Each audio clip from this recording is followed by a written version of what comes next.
जो नीतियां बन रही हैं वो सब बड़े बड़े खरबपतियों के फायदे के लिए बन रही हैं। जो देश का किसान है वो आज पिस रहा है, कमा नहीं पा रहा है खेती से, चाहे कितनी भी मेहनत कर ले, सब कुछ इतना महंगा हो गया है। खेती के सारे सामान महंगे हो गए हैं, उन पे जीएसटी टैक्स लग गई है, तो खेती से कमाई हो नहीं पा रही है। आप लोग मेहनत से अपने बच्चों को बड़ा करते हो, उनको पढ़ाते हो, लिखाते हो, चाहे कितना भी गरीब परिवार हो, आज सबसे पहला मकसद तो यही होता है कि बच्चे पढ़ लिख लें, क्योंकि फिर बच्चे बड़े होकर रोजगार लेंगे, कमा लेंगे, अच्छी नौकरी मिलेगी। लेकिन आज परिस्थितियां ये हैं कि आप मेहनत से पढ़ाते हैं, लिखाते हैं, फिर भी नौकरी की कोई संभावना नहीं है, रोजगार की कोई संभावना नहीं है, क्योंकि देश में 45 सालों में सबसे ज्यादा बेरोजगारी आज है जो मोदी जी की सरकार में है। और सबसे ज्यादा महंगाई भी जिस तरह से आप लोग सब जानते हो कितनी महंगाई है, उसका सामना आप कर रहे हैं। लेकिन मोदी जी कहते हैं कि आपको 5 किलो राशन मिलता है, और वो ये भी कहते हैं कि इसी 5 किलो में काम चलाओ, क्योंकि और कुछ नहीं देने वाली है सरकार तुम्हें। जब रोजगार की बात आती है तो मुंह बंद, जब किसानों के लिए कर्ज माफी की बात होती है तो मुंह बंद, जब आपके लिए राहत की बात आती है मुंह बंद।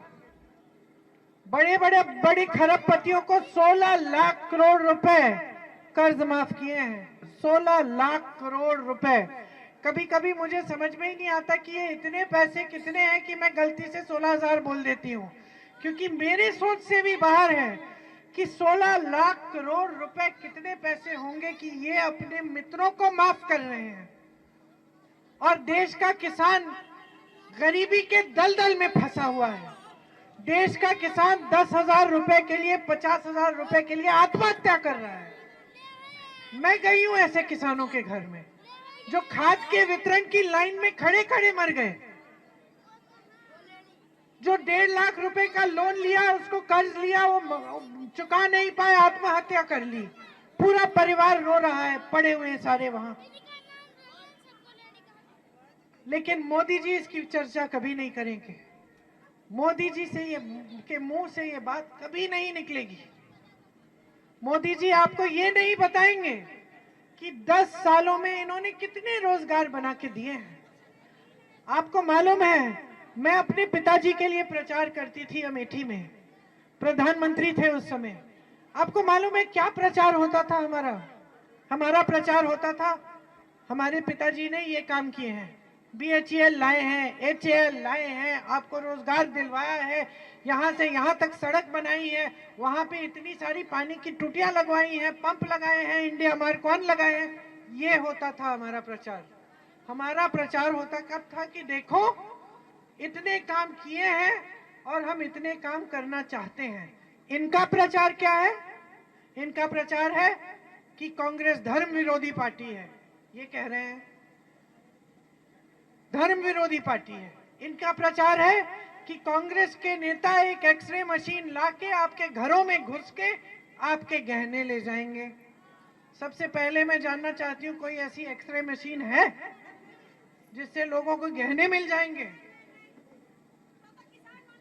देश का प्रधानमंत्री आपके सामने प्रचार के समय, चुनाव के सामने कह रहा है कि अगर तुम्हारे पास 2 भैंसे हैं तो कांग्रेस पार्टी 1 भैंस चुरा लेगी। आप इस बात पे यकीन कर सकते हो? आप इस बात पे यकीन कर सकते हो कि देश का प्रधानमंत्री खड़ा है, देश में सबसे ज्यादा सत्ता इसके पास है, इनके पास है, सब कुछ है, शोहरत है, सम्मान है पूरे देश का, और ऐसी बातें कर रहे हैं। देश को 70 साल हो गए आजाद हुए हुए, 55 सालों के लिए कांग्रेस की सरकार है। कभी कांग्रेस की सरकार ने धर्म का विरोध किया? इंदिरा जी से प्रार्थना करना सीखा मैंने, इंदिरा जी से धर्म के बारे में सीखा, पिताजी के साथ मंदिरों में गई हूं, माता जी से सीखा, धर्म की परंपराएं, धर्म के असूल इंदिरा जी ने मेरी माता जी को सिखाए। और ये लोग कहते हैं कि हम धर्म के विरोधी हैं। कभी 55 सालों में कोई आपके घर आके आपके गहने ले गया? इंदिरा जी ने अपने गहने दिए देश को, जब जंग थी उन्होंने दिए। जवाहरलाल नेहरू ने जितनी भी उनकी जायदाद थी ज्यादा से ज्यादा देश को दी, जब देश में आर्थिक तंगी थी उन्होंने दी। और ये लोग आपके सामने खड़े होके ऐसे झूठ बोलते हैं। इनको इतना आदर नहीं है जनता का कि जनता के सामने खड़े हो तो सच सच बताएं। हम भगवान राम को क्यों पूजते हैं? भगवान राम जब रावण से लड़े तो सत्ता थी उनके पास, सत्ता को तो नहीं पूजते हम। सत्ता तो रावण के पास थी। बड़े बड़े सोने के रथ किसके पास थे? रावण के पास थे, भगवान राम के पास नहीं थे। भगवान राम वनवास में थे। भगवान राम तो छोटी सी कुटिया में रह रहे थे वनवास में। लेकिन हमारी श्रद्धा किसके साथ है? भगवान राम के साथ है, क्योंकि भगवान राम सत्य की लड़ाई लड़े हैं। क्योंकि भगवान राम किसी से भी मिलते थे, बड़ा आदमी हो, छोटा आदमी हो, गरीब हो, अमीर हो, भगवान राम श्रद्धा से मिलते थे, प्रेम से मिलते थे।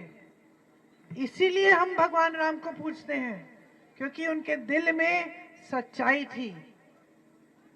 तो भगवान राम क्या चाहेंगे आज की देश की जनता से?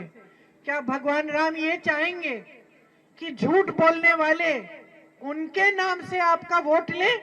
कि भगवान राम ये चाहेंगे कि आप जागरूक बनो, आप सच्चाई को समझो कि सत्य क्या है, आपको दिखाया क्या जा रहा है लेकिन असलियत क्या है, और उसके आधार पर, अपनी सच्चाई के आधार पर आप वोट दो।